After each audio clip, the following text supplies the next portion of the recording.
Hey, hello everyone. Thank you for joining us today for our very first webinar that we've ever built for teachers.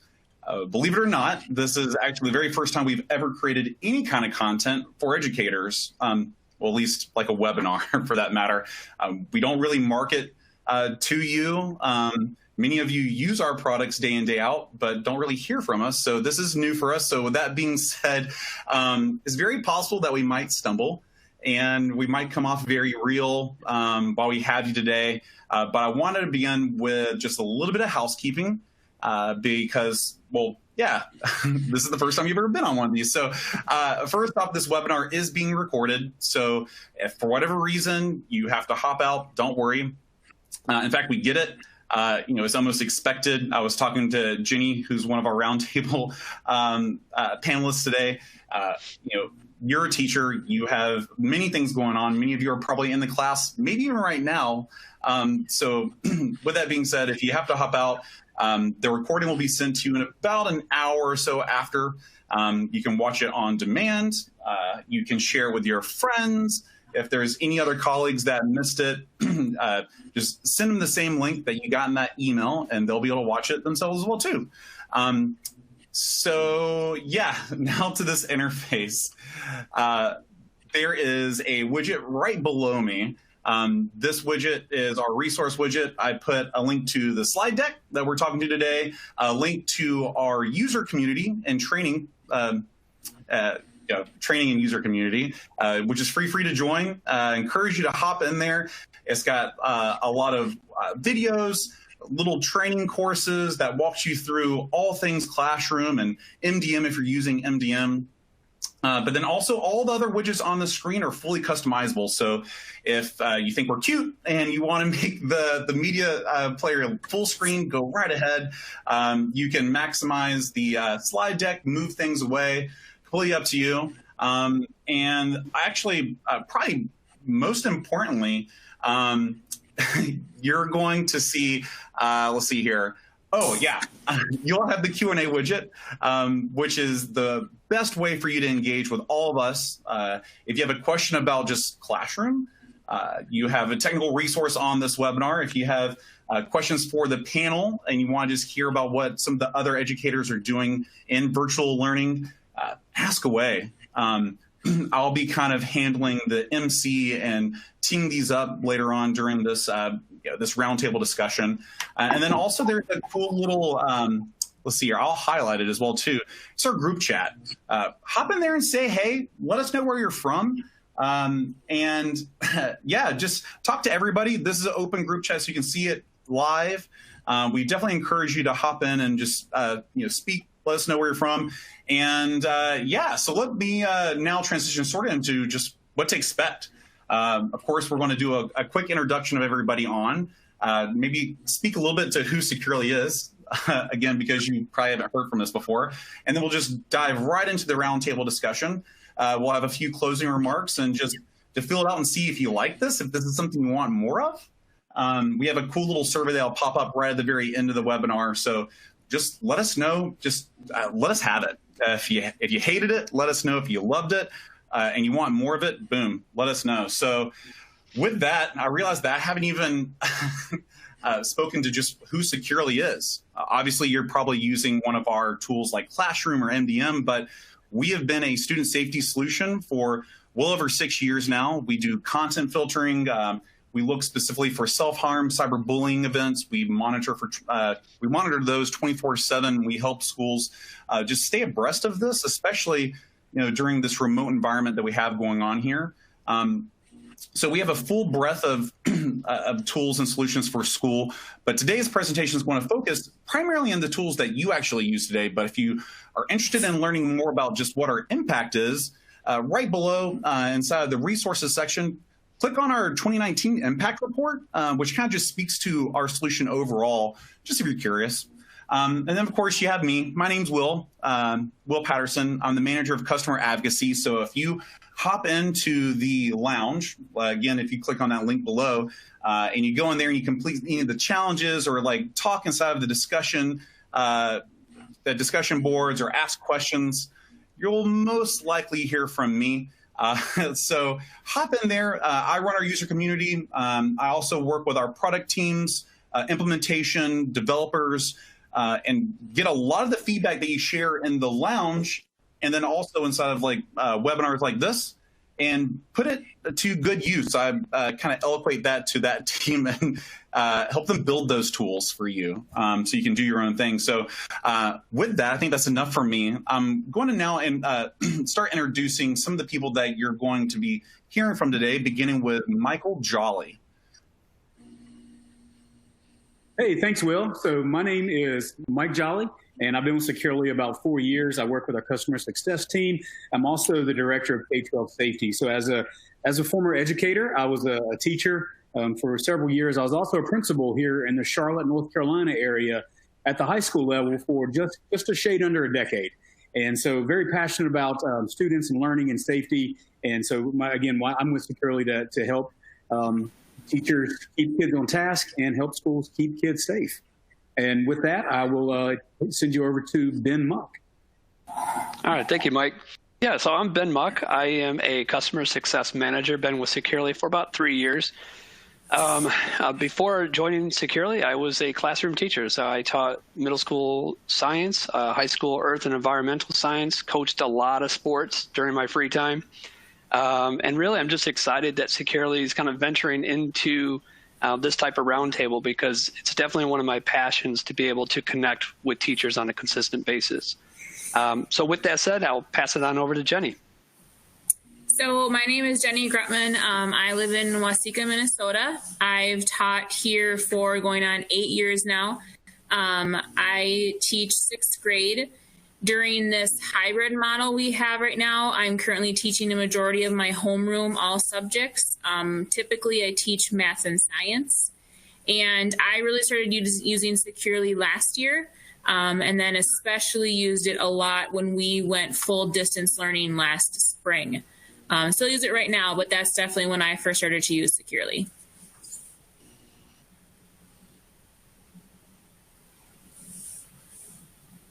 I'm Mike Wood. I teach 5th grade in Milford, Connecticut. It's my 20th year now going in. And Milford, we're not doing hybrid. We have all the kids in school unless they voluntarily stay home. So I have 16 kids in front of me and 5 kids behind me each day. But my wife is also a teacher, and they're doing the hybrid model. So I'm kind of been hearing more from her than I have about myself. I come home and I'm kind of happy, and she's dragging. So I understand both sides of that. We got David up next. My name's Dave. Oh, I'm sorry, Mike. My name is David Palewski. I teach 6th grade, which is elementary school in our district here, just outside of Chicago in Elgin, Illinois.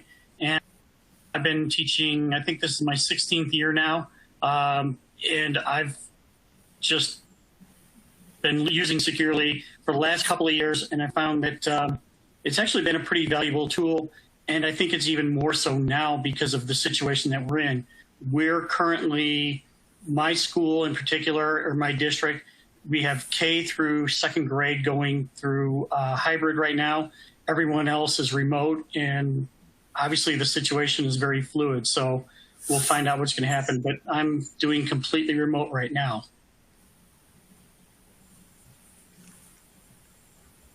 Awesome. Thanks, David. So I think now's a better time than ever to go ahead and get started and just dive right into the roundtable. And for this, I'm going to pass it back over to Ben.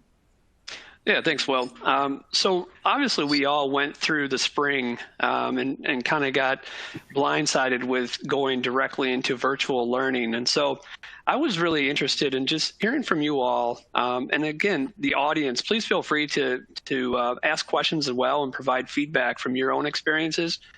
But I'm just interested in seeing, like, how did it all work in terms of kind of teaching on the fly throughout the spring, and then taking that experience and using that to plan during the summer to hopefully have a better plan heading into the new school year. And so does anyone, let's start off with Michael, like, how did that experience kind of shape what you did moving into the new school year?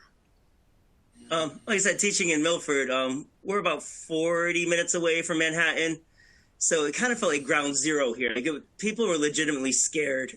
So our focus at the end of the year was really just to make sure that our students and their families were safe, really.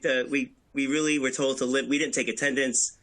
Assignments were minimal. There's no accountability, for lack of a better word.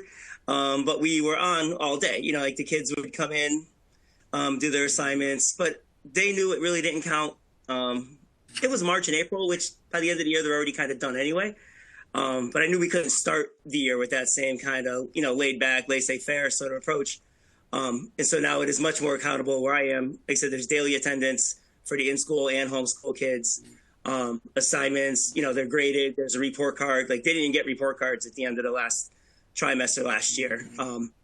So the shift now is basically on, accountability, but with still flexibility, understanding that sometimes things aren't going to get done. Some families have 5 or 6 kids at home, on their distance learning days. And it's just, so you take what you get and just kind of be flexible. So I have to say that one of the things I learned from last spring, after we, the kids went home on Friday and then we found out we were never basically going to see them again.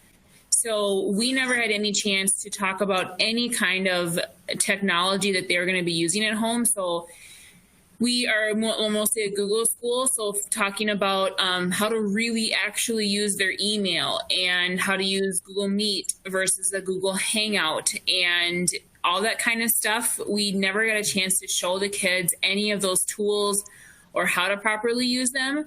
So that's something that when I started this school year in person, even though we're a hybrid, that's something I really took time with to talk to the kids about. This is how your email works.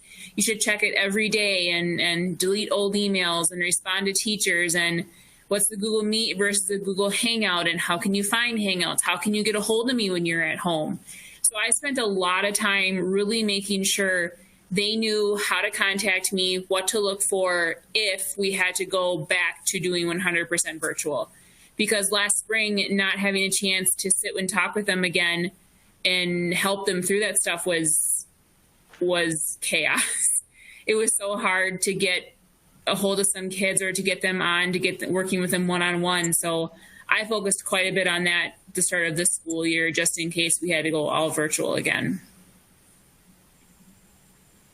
Wow, that's awesome. And then is it Dave that we didn't hear from yet?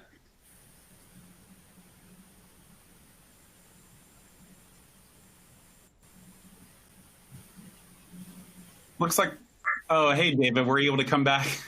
Yeah, I got back. Sorry about that. No worries. I missed the chunk there, but all right. I'm sorry, Jenny. I'm not sure I caught all of what you had to say, but if I could say anything, I would say that spring was basically, let's face it, it was just survival. It really was nothing more than survival. Trying as much as possible to make things authentic. Trying to keep kids accountable. And that was only possible through whatever relationships that you had built with the kids previous to that. Going into this year, things are much, much more structured. I, like a lot of people, I'm sure, spent a ton of time trying to find different applications to use. And because we've got to present everything in a whole different manner. So we've got to go a different route. And where before we were in the classroom and you can do things in a completely different way, we have to find an alternative. And I think for the most part, we've done that. And my district in particular has helped out, I think, quite a bit. But we're still for all those little things that we can do.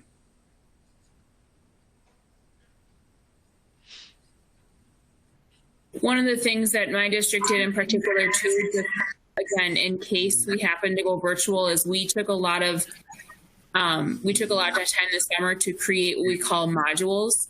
So everything we have is designed to be used online. We can use a print version as well. But again, just being 100% prepared that if we go distance learning, we'd have everything we need, basically.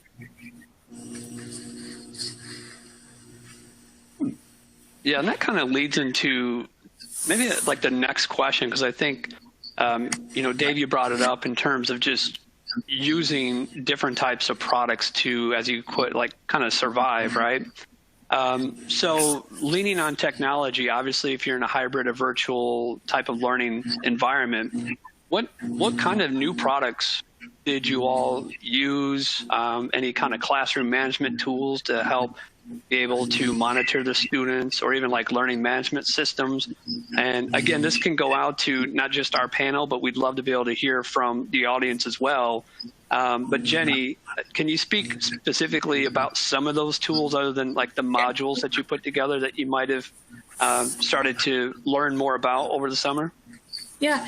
So like I said, we use a lot of Google products at my school. So we use Google Classroom for everything. So the kids have basically been trained to look in Google Classroom for their assignments, for any assessments, anything like that. And then through that, we use, like I said, I'd spend time showing the kids their Gmail account, how it works, how to email me, how to email each other, how to delete emails, just basic steps like that. I talked about a Google Hangout. I introduced to the kids, it's basically an online chat. It's online texting, essentially, going back and forth. A lot of kids use that when they're at home for their distance learning part, which is very nice. I'm glad they're reaching out, but the hard time about it is I'm in school teaching, so I can't get back to them right away. But we did a lot of that. And then we try to host a weekly Google Meet just to check in with those kids while they're at home. But as far as new products, our district basically said, or like my school, I guess, basically said, can we just not do a new product right now? We have so much going on from virtual to not being hybrid. We just can't handle a new something. Let's keep using what we're doing right now. Instead of trying to introduce all these new things to these kids, let's just keep going with Classroom. They've used it the last couple of years. So we actually chose to not introduce a whole lot of new stuff this year. I mean, only having kids here in my model 2 days a week, it's trying to fit a whole week in 2 days. It's just so hard. So we chose to not actually introduce a whole bunch of new stuff, and I'm actually really grateful for that. I didn't have to learn a new program, and the kids didn't either, so that was really nice on my part. Yeah, it sounds like you just kind of simplified everything to make it easier for everyone. Yeah. How about Michael? Did you guys introduce anything new? I feel like I've been using Google Classroom. I don't know when it first came out, but I have archived classes for like the past, 8 years. So I think I was in pretty early. But for the teachers that I work with, most of them were not. Like I would always push it and explain, it's such a good way to, you guys see me walking out with nothing in my hands just because everything's online. But I was lucky. I had applied for a grant and had a class set of Chromebooks like 10 years ago.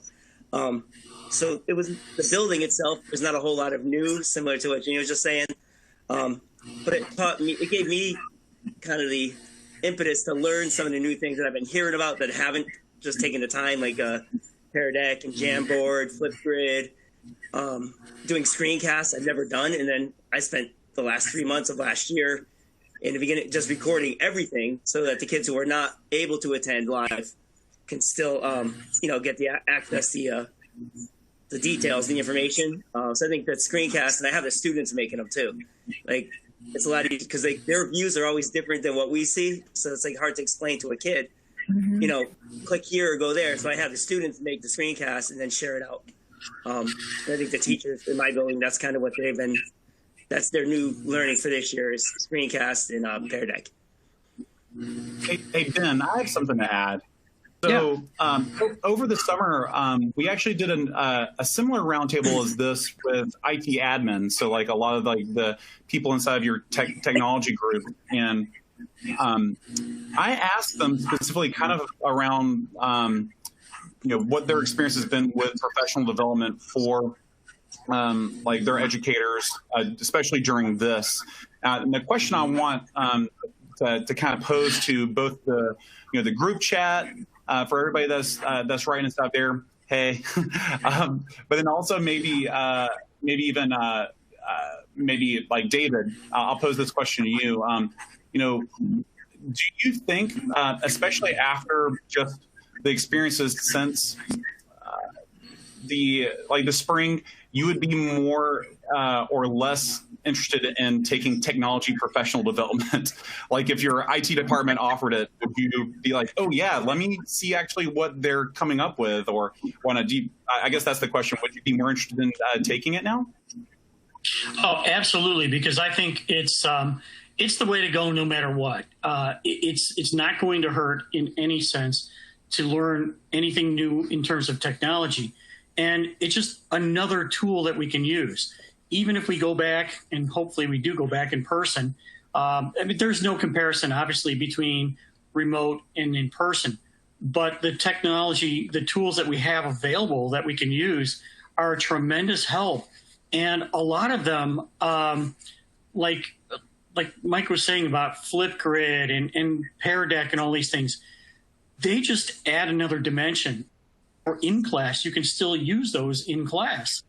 And I've been finding, my opinion, it seems like because of the way that society in general is and the way that the kids have become over the last 6-7 years, I'm finding myself being almost more of an entertainer, or at least as much an entertainer as an educator, because you've got to keep their attention.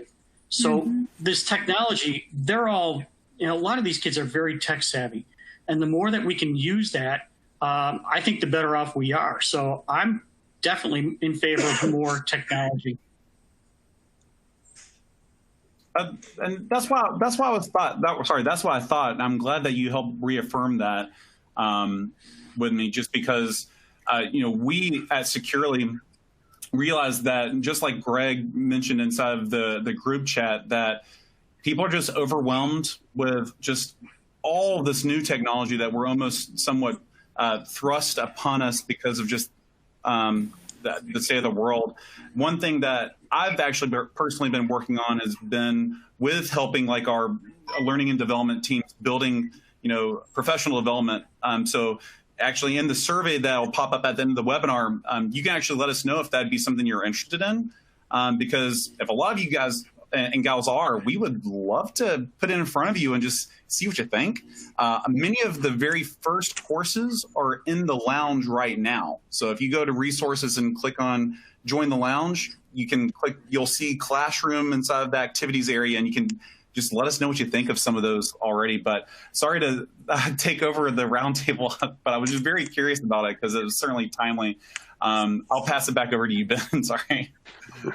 No, that's actually something that I think Jenny was talking a little bit about in terms of PD and really getting themselves geared up for the next school year. So kind of speaking along the PD lines, and this kind of might jump around a little bit, but I did want to stick with it. I know with my kids at home in the spring, we were really using Google Classroom, and then our school district went into Canvas, and they offered up, I think, 30 minutes of PD for the parents and then the students. And let me tell you, we probably needed 5 hours of training to be able to understand it. So I'd just be interested to see, like, from the panel and then from anyone in the audience, like, what did your schools or districts do to provide PD for parents and then also the students, especially if you were integrating new technology like we did for Canvas or anything similar to that? We can maybe. Go ahead, Jenny. I was just gonna say, I'm surprised that you got a 30-minute PD, to be honest. That's amazing that even though it was only 30 minutes, that's amazing that your district did that. We really didn't have anything for the kids or parents to kind of explain classroom.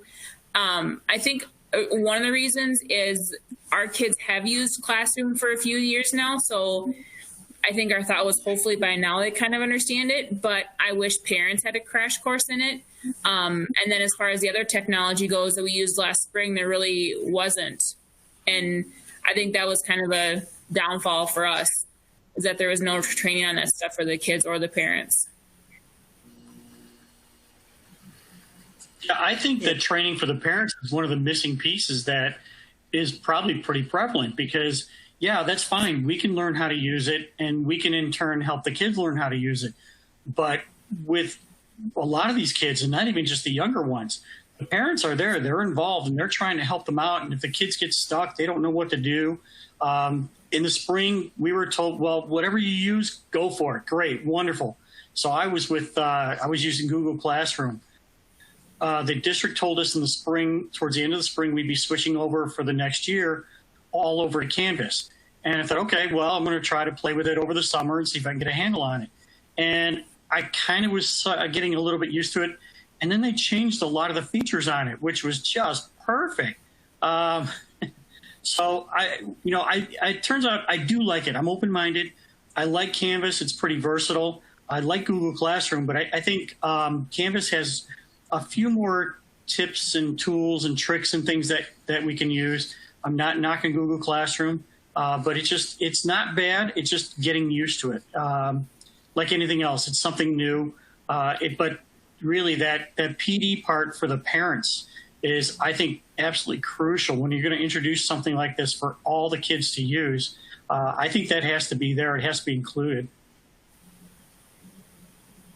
The district I teach in, they're pretty proactive. Like 2 weeks before the shutdown, they basically pulled all non-classroom teachers, so all our coaches, all of our administrators, and they put together a whole curriculum and a website with all the available links and resources. And our IT people basically had open office hours, and they ran classes, all day. They would introduce, today's Google Classroom, sign up for this tomorrow, And for the 4th and 5th graders, like, they were familiar with it, but we're pre-K through 5 school, and they were literally handing the kids Chromebooks, like, as they're walking out the door. These little kids, they didn't know how to log in, they didn't know how to sign in. But the parents had the opportunity to, through the website, to really get tutorials and things that were from local people. They weren't just, YouTube videos. So they did a pretty good job of transitioning the parents into using the technology, especially for the littler kids. Yeah, that's interesting, just kind of seeing how our experiences are different. I know that really what our school was trying to do, and I think, Mike Jolly, you can definitely speak to this better than I, since you were a principal for many years in North Carolina, but the state of North Carolina relies heavily on assessments. So we have our pre-assessment in the beginning of the year, then we have our end of semester or end of year test. And so one of the biggest reasons why I think we got a lot of parent training and student training was to make sure that they could take those pre-assessments right away in the fall. Mike, did you kind of have that same experience as well with your kids? As far as standardized state tests and things like that? I'm sorry. Mike Jolly. Oh. I should use first and last name. My fault. No worries. Yeah, we did. So we did receive a lot of additional things and resources for parents, and that was because they wanted to make sure that the parents were in the know and able to provide that level of support for the amount of standardized tests that the kids were going to have. Yeah, and that makes sense. And I know that for assessments, that's really kind of gets into maybe a whole nother discussion. Like I said, North Carolina is really big on standardized tests. And I do feel like a lot of our PD for parents was really getting them geared up to help students out for testing. And so I have 9-year-old twins in 4th grade, and they both had to take MAP test, right? And so that was the big thing to get them up and running. And I know that my daughter had a hard time just getting on her assessment. I think it took her 40 minutes just to log on. And by that time, I mean, you can imagine how kind of frazzled she was to take the test. So I guess in this environment, some are hybrid, some are completely virtual. How are you managing assessments? How are you giving those out? How are you making sure that they are tests that can actually be reliable in terms of the data that's associated with them? What are you all doing as a school or as a district to just make sure that those are secure tests and that the students are actually able to take them in a good environment? And we can send that over to, let's start off with Dave on that one. As far as assessments go, we're doing, the assessments that we're doing right now are strictly just more district type assessments. And various content areas. We're not doing any standardized testing because maybe we're behind, I don't know, but we haven't figured out a way to give those tests with any kind of fidelity. And I think that's the biggest concern, because you can put a test out. I'm sure anybody can figure out how to get the test out to the kids and have them test it. The problem is, do we really know who's taking the test? Is there someone over their shoulder helping them out? And we all know that doesn't help the kids to do that, but in some cases, it's unavoidable for the parents. So we're not currently doing any kind of standardized testing. We've put MAP tests on hold. We didn't take the test in the spring. All that was put off to the side. So right now, we're not sure where we're at with standardized testing. And how about you, Michael? Is that kind of the same in Connecticut? Yeah, I don't know if it was a state decision or my district's decision, but we did 0 testing at the end of the year, and we have not started the year with any. And we do the same, Smarter Balance, NWEA. We haven't done any formalized assessments at all. And there's not talk of any either. Yeah. How about you, Jenny? Our state we have the MCA's test in the spring, and our state chose to not do that last spring. So that was nice. Because we're hybrid, we see these kids 2 days a week. We did the MAP test, the NWEA, which eats up both days that they're here. So that was kind of an unfortunate time, but we did the testing. As far as the kids at home, I know there was talk about, I think NWEA has a system where you can test at home. Again, who knows how authentic it is if anyone's helping them, but I think that our distance learning kid did take the NWEA test at home. I think it was a feature that NWEA put out that allows them to take it at home. With other sorts of assessments, honestly, we're just kind of hoping that kids are being truthful. I mean, some kids you kind of know if they're doing it on their own or not, because you can kind of judge. Like, I have them in class, so I know them in person. But the only other thing is Google Forms does allow you to lock their screen when you set up a form a certain way. So if you're just looking for a quick assessment in a certain class, you can make a quiz in Google Form, and then it allows it to lock the screen, and they can't open any other tabs or anything until their quiz is done. But again, we're essentially hoping that kids are being honest right now. Yeah, and ensuring they don't have an iPad right next to them with like another browser up. I know. I actually saw that update from Google where you can lock kids to that specific quiz. I thought that was very interesting just to see. I'm curious. I know there was like Naomi, Madison, a few others in the group chat have all mentioned that they're using either MAP in NWEA, a few others inside here already right now, which is very interesting. So I think everybody's in the same boat. We're just there's not really much you can do unless you have a physical person that can fully proctor. And like, what does that even look like? Are you sharing webcams? And it gets super hairy because I've even taken some of those for different types of like training myself. I don't know if that's scalable when you're dealing with 300 students. So yeah, that is a very interesting challenge. So this is a really great subject. Sorry to interrupt and get in here again. This is such a cool conversation. Then I'll pass it back to you. No, it's fine. And it really sounds like the focus was, and it really should be. So I used to be a test coordinator for many years. And again, in North Carolina, we test and test and test. And it's kind of almost refreshing to hear that maybe the focus was more on teaching and learning than it was on testing. Is that kind of the mentality that you got, Michael, when you were kind of going through the spring and now getting into the fall? Oh, yeah, definitely. And again, you can hear them trying to backpedal, like, because they don't want it to make it sound like the tests were never important, but they really are. They made it clear that the priority is the student and the individual learning, and not, our district scores on a standardized test. Yeah, it sounds kind of refreshing at this point, just based on how it has been over the last decade of just task, test, data. Now we're just kind of focusing back on the student and the learning of them. So it's really pretty interesting to see. So speaking of the students, especially for the teachers out there that are in person, either hybrid or even full-time, because I know we do have some districts that Securely works with that are full-time in person. What kind of measures are you, I guess, is your school or your district taking to ensure like the safety of the students, making sure that everyone feels comfortable when they're actually in the classroom? And again, Michael, if you don't mind, just kind of just sharing what you're seeing with your school.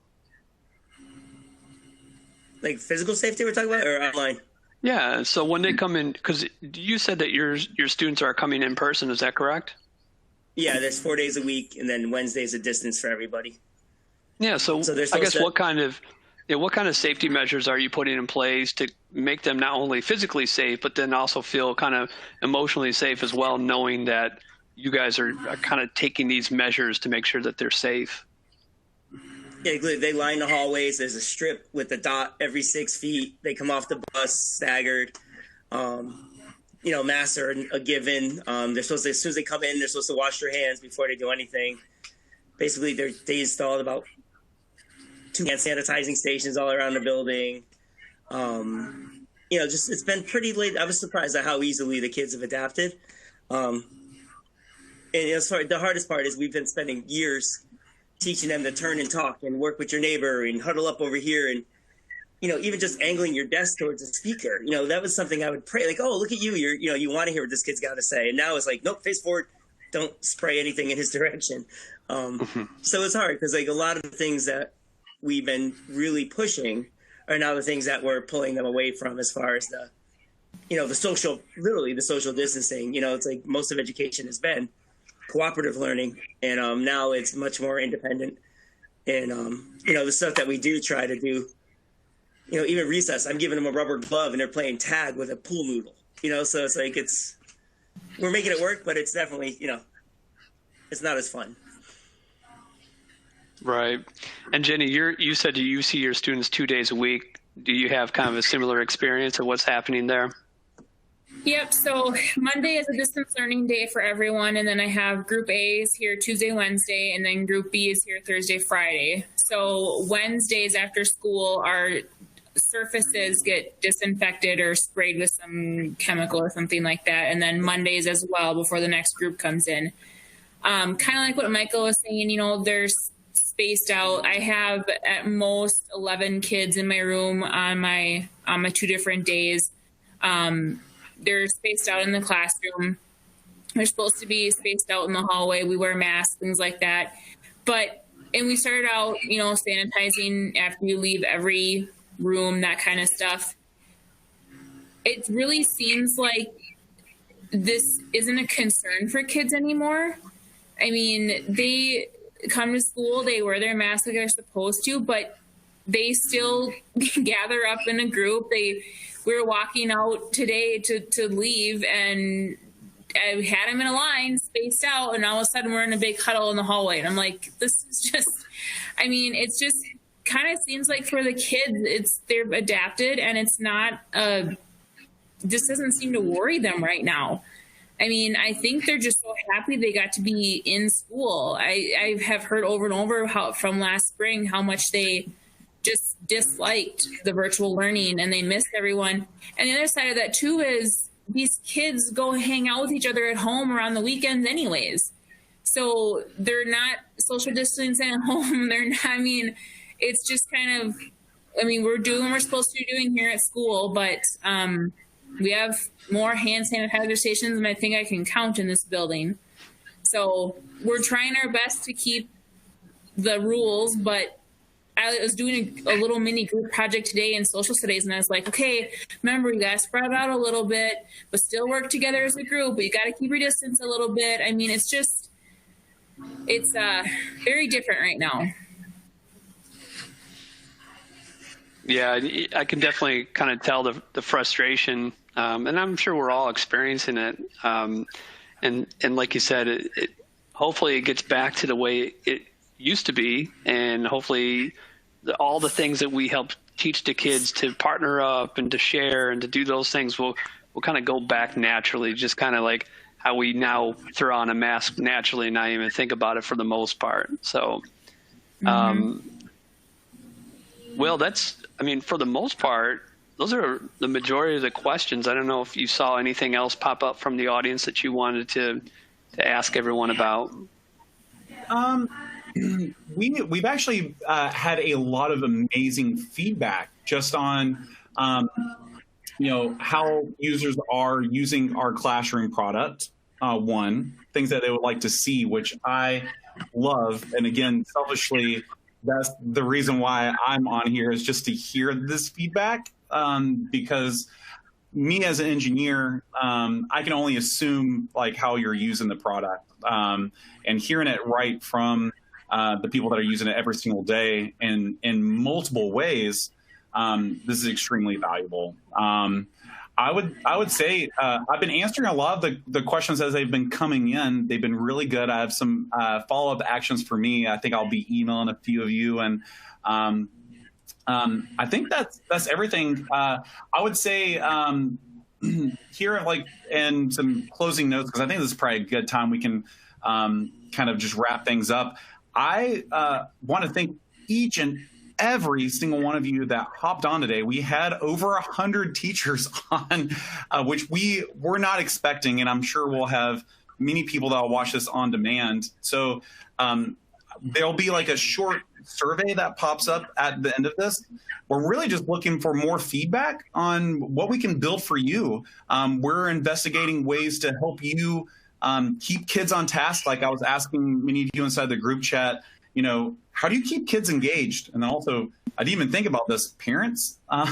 So the survey, if you have like 30 seconds to just click through it, we want to just know, what kind of challenges you're having in the virtual environment, or even when kids do come back into class, with personal devices or whatever. But yeah, I think that's everything. Ben or Mike Jolly, do you have any closing notes? No, I don't, Will. No, I just appreciate the time and the opportunity. It was great to talk with all these educators. Same here. Amazing to have so many people on the call. Great. 100%.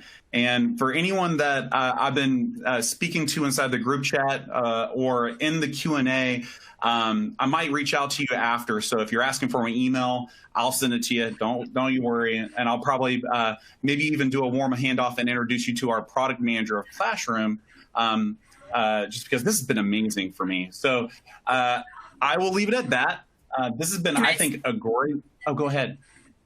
I just want to say one thing really quick. Last spring, when I started using Securely a lot, I reached out and asked a couple questions and had some suggestions. And I just want to say thank you to you guys, because I can't quite remember who it was, but someone got back to me immediately and was able to answer my questions and help me work through things. And we talked about like the chat feature with Securely, because that's how I was getting a hold of kids. And we talked about having it force on their screen and make a noise. And you really took that into consideration. And I just want to say I appreciate that a lot, because not a lot of people listen to teachers. So thank you for making those changes and asking what we want, because I lived on Securely last spring. I mean, it was my lifesaver trying to get working with kids and things like that. So thank you for listening to us. I just really appreciate it.